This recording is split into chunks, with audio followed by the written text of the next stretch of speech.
আপনারা দেখছেন একুশে টেলিভিশন। টিকা তৈরি করে বিদেশে পাঠানোর সক্ষমতা আছে বললেন প্রধানমন্ত্রী, সত্য উন্মুক্ত করে দেওয়ার আহ্বান।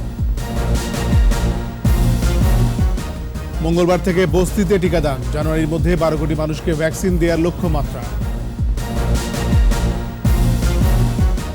আলোচিত মডেল 3D হত্যার রায় ঘোষণা পেছালো, সাক্ষ্য দেবেন বাবা ও চাচা।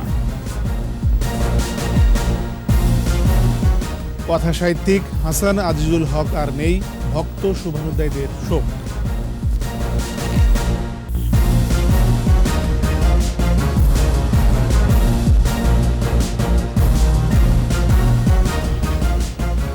শুনছিলেন ফার্স্ট সিকিউরিটি ইসলামী ব্যাংক লিমিটেড সংবাদ শিরোনাম। আমন্ত্রণ রাতের 21 সংবাদে, সাথে আছি আমি এমএজি ওসমানী। দর্শক, 21 টেলিভিশনের সংবাদ একই সাথে সরাসরি দেখতে পাবেন আমাদের ফেসবুক পেজ www.facebook.com/2124 অনলাইনে। বাংলাদেশেও করোনা ভাইরাসের টিকা উৎপাদন করতে পারবে, এজন্য উদ্যোগ নিয়ে কাজ করছে সরকার। বঙ্গবন্ধু নামে ইউনেস্কো বাংলাদেশ পুরস্কার প্রবর্তন উপলক্ষে সংসদে ধন্যবাদ প্রস্তাবের উপর আলোচনায় অংশ নিয়ে প্রধানমন্ত্রী শেখ হাসিনা বলেন, বিশ্ব এগিয়ে যাচ্ছে, তার সাথে তাল মিলাতে প্রস্তুতি নিতে হবে নতুন প্রজন্মকে। প্রণব চক্রবর্তী রিপোর্ট। জাতির পিতা বঙ্গবন্ধু শেখ মুজিবুর রহমানের নামে আন্তর্জাতিক পুরস্কার UNESCO Bangladesh Bangabandhu Sheikh Mujibur Rahman international prize in the field of creative economy প্রবর্তন করায় ধন্যবাদ প্রস্তাব আনা হয় জাতীয় সংসদে। মাননীয় সদস্যবৃন্দ, আলোচনায় অংশ নেন সংসদ সদস্যরা। ধানমন্ডির বাসভবন থেকে বাংলাদেশের স্বাধীনতা ঘোষণা। আলোচনায় অংশ নিয়ে প্রধানমন্ত্রী এমন উদ্যোগে পাশে থাকায় ধন্যবাদ জানান ইউনেস্কোকে। আশা প্রকাশ করেন একদিন বাংলাদেশ পাবে এ পুরস্কার। ইয়াং বাংলা যেটা আমরা করছি বা স্টার প্রোগ্রামের জন্য যে সুযোগ দিয়েছি, সেই সুযোগটা নিয়ে আমাদের যুব সমাজ তাদের মেধা মনন বিকাশের সুযোগ পাক, সেটাই আমরা চাই এবং তারা এগিয়ে আসুক। যেমন উগান্ডা আজকে এই পুরস্কার পেয়েছে, একদিন ইনশাআল্লাহ বাংলাদেশেরও কোনো না কোনো উদ্যোক্তা এই পুরস্কারটা পাবে বলে আমি আশা করি। সংসদ নেতা বলেন, করোনা মোকাবেলায় বাংলাদেশের সাফল্য এখন আন্তর্জাতিকভাবে স্বীকৃত। ভ্যাকসিন তৈরির সক্ষমতা বাংলাদেশের রয়েছে, জনগণের প্রাপ্যতা নিশ্চিতে সকল বাধা সরানোর তাগিদের কথাও জানান প্রধানমন্ত্রী। আমরা নিজেরা ভ্যাকসিন তৈরি করতে চাই। ভ্যাকসিন তৈরি করার যে বাধাগুলি আছে সেগুলি আপনাদের সরিয়ে দিতে হবে, এটা উন্মুক্ত করতে হবে। এটা জনগণের প্রাপ্য, জনগণের সম্পদ হিসেবে দিতে হবে, যেন সারা বিশ্বের কোনো মানুষ যেন এই ভ্যাকসিন থেকে দূরে না থাকতে পারে। আর আমাদেরকে সুযোগ দিলে আমরা উৎপাদন করব, আমরা বিশ্বে দিতে পারবো, সে সক্ষমতা আছে। এমনকি আমি জমিও নিয়ে রেখেছি। প্রধানমন্ত্রী বলেন, স্বাধীনতার সুফল ব্যর্থ করার চেষ্টাই ছিল একটি মহল, কিন্তু সঠিক পরিকল্পনায় বাংলাদেশ এখন বিশ্বে মর্যাদাশীল রাষ্ট্র। স্বাধীনতার সুফল যেন বাংলাদেশের মানুষের ঘরে না পৌঁছায়, এটাই বোধহয় প্রচেষ্টা ছিল। বাংলাদেশের মানুষের যে উন্নতি করা যায় সেটা তো আমরা আজকে প্রমাণ করেছি। পরে সংসদের কার্যক্রম মঙ্গলবার সকাল 11টা পর্যন্ত মুলতবি করা হয়। প্রশ্ন জিজ্ঞাসা এবং উত্তর টেবিলে উপস্থিত। প্রণব চক্রবর্তী, 21 টেলিভিশন, ঢাকা। কাল থেকে বস্তিতে করোনা টিকাদান শুরু হচ্ছে। প্রথম দিনে রাজধানীর করাইল বস্তিতে 3 লাখ মানুষকে ভ্যাকসিন দেওয়া হবে। আর আগামী বছরের জানুয়ারির মধ্যে 70% মানুষকে টিকার আওতায় আনার লক্ষ্যে কাজ করছে সরকার। রাজধানীতে এক অনুষ্ঠানে এসব কথা জানান স্বাস্থ্যমন্ত্রী জাহিদ মালেক। বিস্তারিত জানাচ্ছেন স্মৃতি মণ্ডল। আগামী বছরের জানুয়ারি ফেব্রুয়ারির মধ্যে দেশের 12 কোটি মানুষকে টিকা দিতে চায় সরকার। সে লক্ষ্যে চলছে গণটিকা কার্যক্রম। এরই মধ্যে 2 ডোজ টিকা পেয়েছেন 3 কোটি মানুষ, আর 1 ডোজ নিয়েছেন 5 কোটি। রাজধানীর মহাখালীতে বিসিপিএস মিলনায়তনে জরুরি কোভিড-19 টিকা পরিবহনে রেফ্রিজারেটর ভ্যান হস্তান্তর অনুষ্ঠানে মন্ত্রী বলেন, মঙ্গলবার থেকে বস্তিতে টিকাদান শুরু হবে। করাইল বস্তি দিয়ে শুরু হচ্ছে এ কার্যক্রম। ওখানে প্রায় 3 লক্ষ ব্যক্তি বাস করে, 3 লক্ষ লোকজন বাস করে, এবং তাদেরকে আমরা এই ভ্যাকসিনের আওতায় নিয়ে আসছি এবং ইনশাল্লাহ কালকে থেকে কাজ শুরু হবে। পর্যায়ক্রমে অন্যান্য বস্তিতেও আমরা ভ্যাকসিন কার্যক্রম শুরু করব। নিবন্ধন করেই কাজ হবে। আমরা এটা মাঝে মাঝে বলেছি, যেখানে নিবন্ধন করা নাই সেখানে বার্থ সার্টিফিকেট অথবা ন্যাশনাল আইডি কার্ড দিয়েও ভ্যাকসিন আমরা দিয়ে যাচ্ছি। নভেম্বরে প্রায় ৩ কোটি মানুষকে টিকা দেওয়ার লক্ষ্যে প্রতিদিন ১৫ লাখ মানুষকে ভ্যাকসিন দেওয়া হচ্ছে।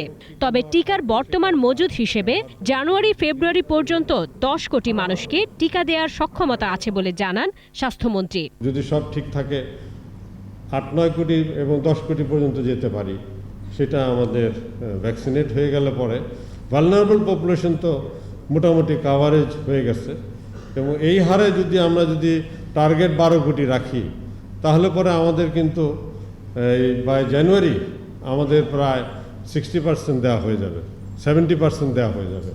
তৃণমূলে ভ্যাকসিন পরিবহনে সরকারকে 4টি রেফ্রিজারেটর ভ্যান দিয়েছে বিডিআরসিএস, আরও 14টি দেয়া হবে পর্যায়ক্রমে। স্মৃতিমণ্ডল, একুশে টেলিভিশন, ঢাকা।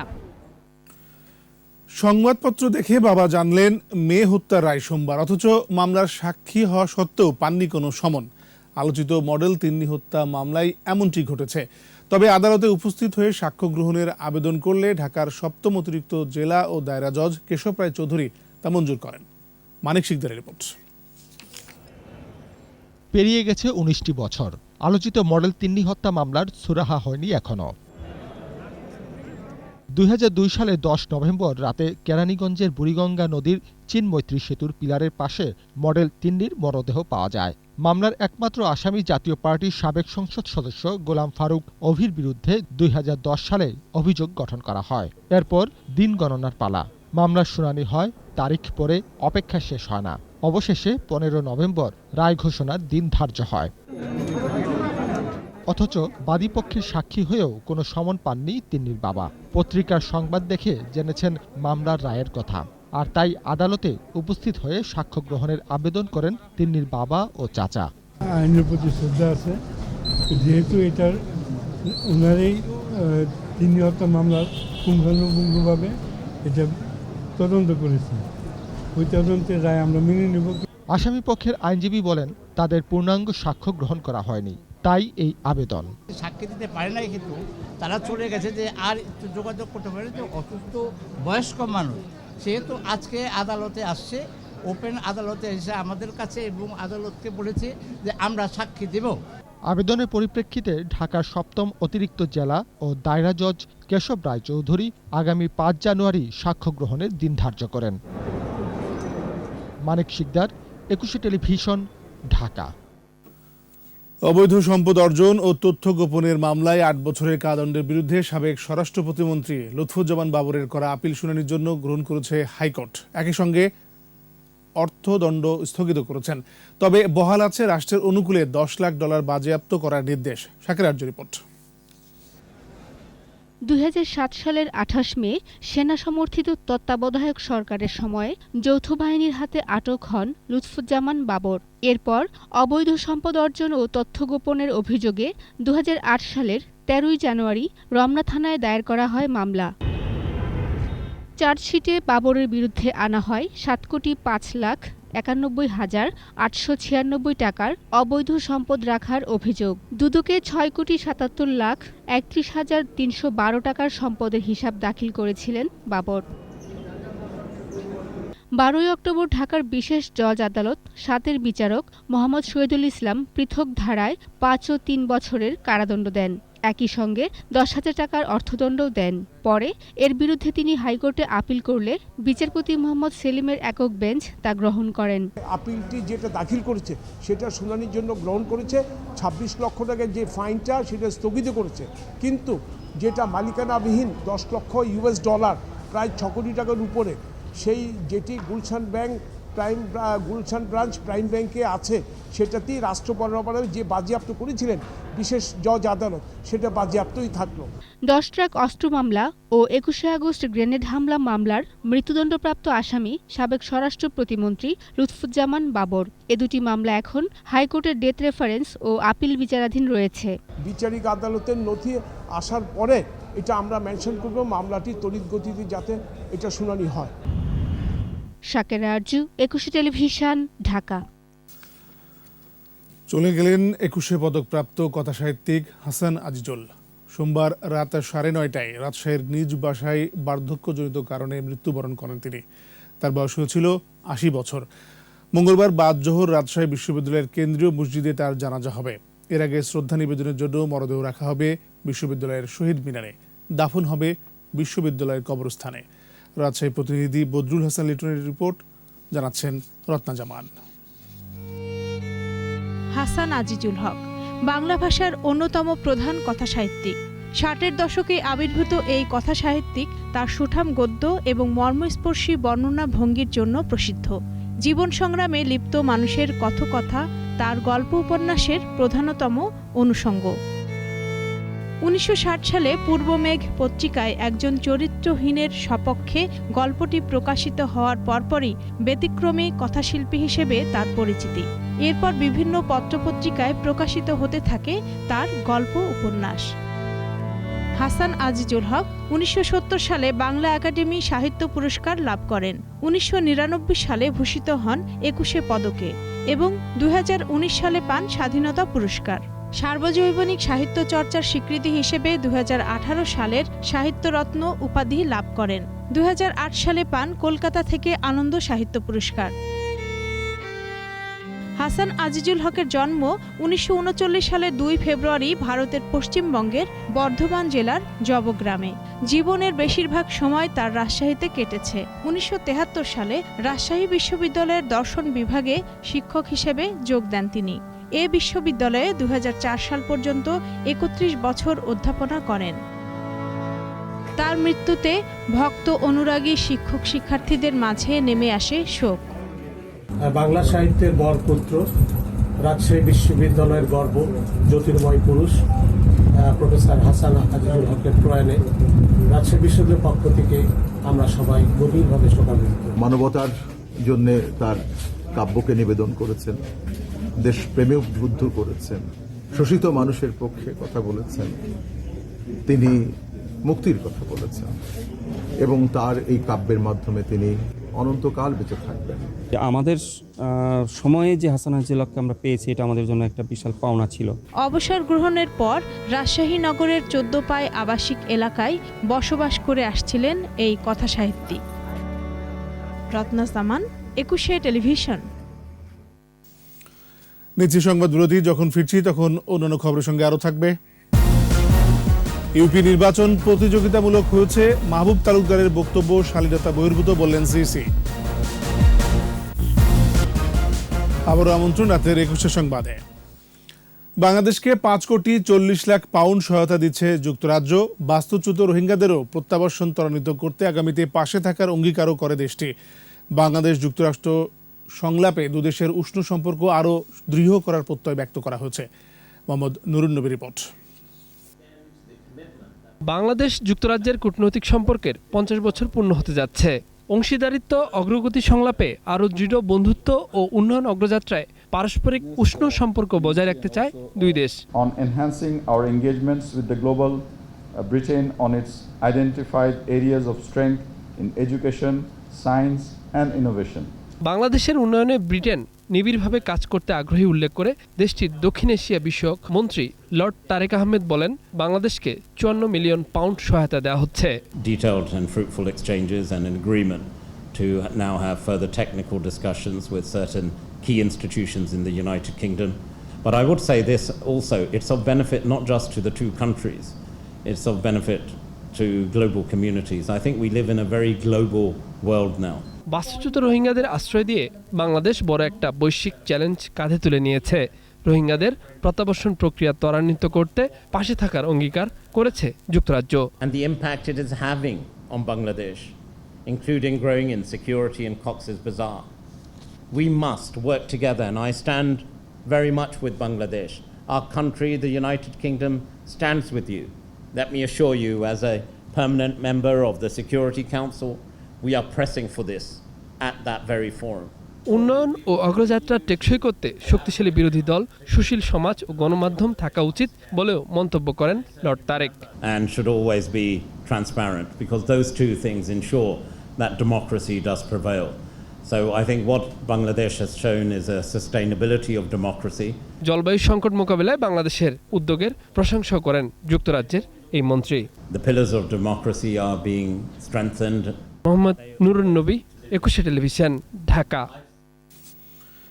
নির্বাচন নিয়ে বিএনপির দ্বৈতনীতি দেশের গণতন্ত্রের অগ্রযাত্রায় প্রধান বাধা বলে মন্তব্য করেছেন আওয়ামী লীগ সাধারণ সম্পাদক ওবায়দুল কাদের। সরকারি বাসভবন থেকে ভার্চুয়াল ব্রিফিংয়ে তিনি বলেন, জনবিচ্ছিন্ন হয়ে বিএনপি এখন আতঙ্কে আছে।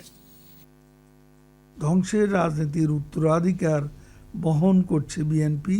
খুন, সন্ত্রাস আর ষড়যন্ত্র তাদের মজ্জাগত। দেশের মানুষ ভালো আছে, ভালো নেই কেবল বিএনপি। সাধারণ মানুষ আতঙ্কে নেই, বরং সন্ত্রাসী, অনিয়মকারী, দুর্নীতিবাজ, তাদের আশ্রয় প্রশ্রয়দাতারা আতঙ্কে আছে। নির্বাচন নিয়ে মাহবুব তালুকদারের বক্তব্য শালীনতা বহির্ভূত বলে মন্তব্য করেছেন প্রধান নির্বাচন কমিশনার KM নুরুল হুদা। নির্বাচন কমিশন সচিবালয়ে সংবাদ সম্মেলনে ইউনিয়ন পরিষদ নির্বাচনে অংশগ্রহণ ও প্রতিযোগিতামূলক হয়েছে বলে মন্তব্য করেন তিনি। সিইসি রাজনৈতিক দলগুলোকে নিয়ন্ত্রিত থাকার আহ্বান জানান। বলেন, নির্বাচনে কয়েকটি জায়গায় হতাহতের ঘটনা ঘটেছে, তা খতিয়ে দেখা হবে। প্রাণহানির ঘটনা যাতে না ঘটে সেজন্য সতর্ক থাকতে স্বরাষ্ট্র মন্ত্রণালয়ে চিঠি দেওয়া হয়েছে। নির্বাচন বহির্ভূত কারণে 16টা কেন্দ্র বন্ধ হয়েছে, 8,000 8,500 কেন্দ্রের মধ্যে। এগুলো তো একেবারে পরিষ্কার পরিচ্ছন্ন একটা বার্তা আপনাদের কাছে যায় যে নির্বাচন সারা দেশে কীরকম হয়েছে। এরপরে কোথাও দুই একটা হয়তো ঘটনা ঘটতে পারে, কোথাও দুই একটা ঘটনা ঘটতে পারে, তার জন্য সারা দেশে নির্বাচন কিন্তু প্রশ্ন কিন্তু করার কোনো সুযোগ নেই। বনানী থানার মাদক আইনের মামলায় চিত্রনায়িকা পরিমণির বিরুদ্ধে 14 ডিসেম্বর অভিযোগ গঠনের দিন করেছে আদালত। ঢাকার মহানগর দায়রা জজ KM ইমরুল কায়েস সোমবার বনানী থানার এই মামলায় সিআইডির দেওয়া অভিযোগপত্র আমলে নিয়ে অভিযোগ গঠনের শুনানির জন্য 10 নম্বর বিশেষ জজ আদালতে পাঠানোর আদেশ দেন। 14 ডিসেম্বর মামলাটি অভিযোগ গঠনের শুনানির জন্য 10 নম্বর বিশেষ জজ আদালতে উঠবে বলে পরিমণির আইনজীবী নীলাঞ্জনা রিফাত সুরভি জানিয়েছেন। পরিমণির পাশাপাশি এই মামলায় বাকি 2 আসামি কবির হোসেন ও আশরাফুল ইসলাম DPO জামিনে রয়েছেন। আমরা প্রথম থেকেই বলে আসছি যে সে একটি চক্রান্তের শিকার এবং আমরা মনে করি যে এই মামলায় ফাইনাল রিপোর্টই আসা উচিত ছিল। আমরা সেরকমই আশা করেছিলাম। আমরা মনে করি সাক্ষ্য প্রমাণের ভিত্তিতে আমরা অবশ্যই তাকে নির্দোষ প্রমাণ করতে পারব।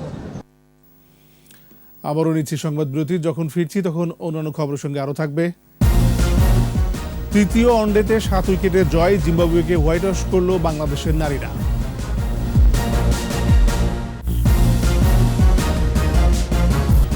আবারও আমন্ত্রণ রাতের 21 সংবাদ। এবার প্রবাসের খবর।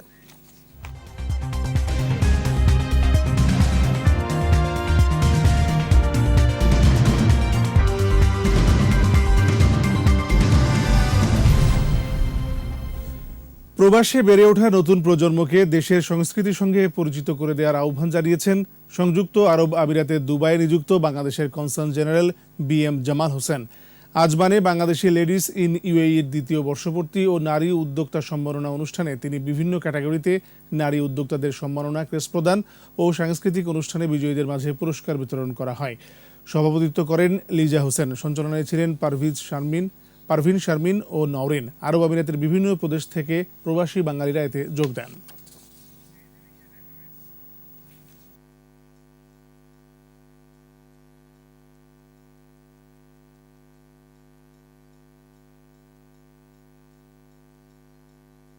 আর এর সাথে শেষ করছি রাতের 21 সংবাদ। যাবার আগে ফার্স্ট সিকিউরিটি ইসলামী ব্যাংক লিমিটেড সংবাদ শিরোনামগুলো আরও একবার। টিকা তৈরি করে বিদেশে পাঠানোর সক্ষমতা আছে বললেন প্রধানমন্ত্রী, সত্য উন্মুক্ত করে দেওয়ার আহ্বান। মঙ্গলবার থেকে বস্তিতে টিকাদান, জানুয়ারি মাসের মধ্যে 12 কোটি মানুষকে ভ্যাকসিন দেওয়ার লক্ষ্যমাত্রা। আলোচিত মডেল তিন্নি হত্যার রায় ঘোষণা পেছালো, সাক্ষ্য দেবেন বাবা ও চাচা। কথা সাহিত্যিক হাসান আজিজুল হক আর নেই, ভক্ত শুভানুধ্যায়ীদের শোক।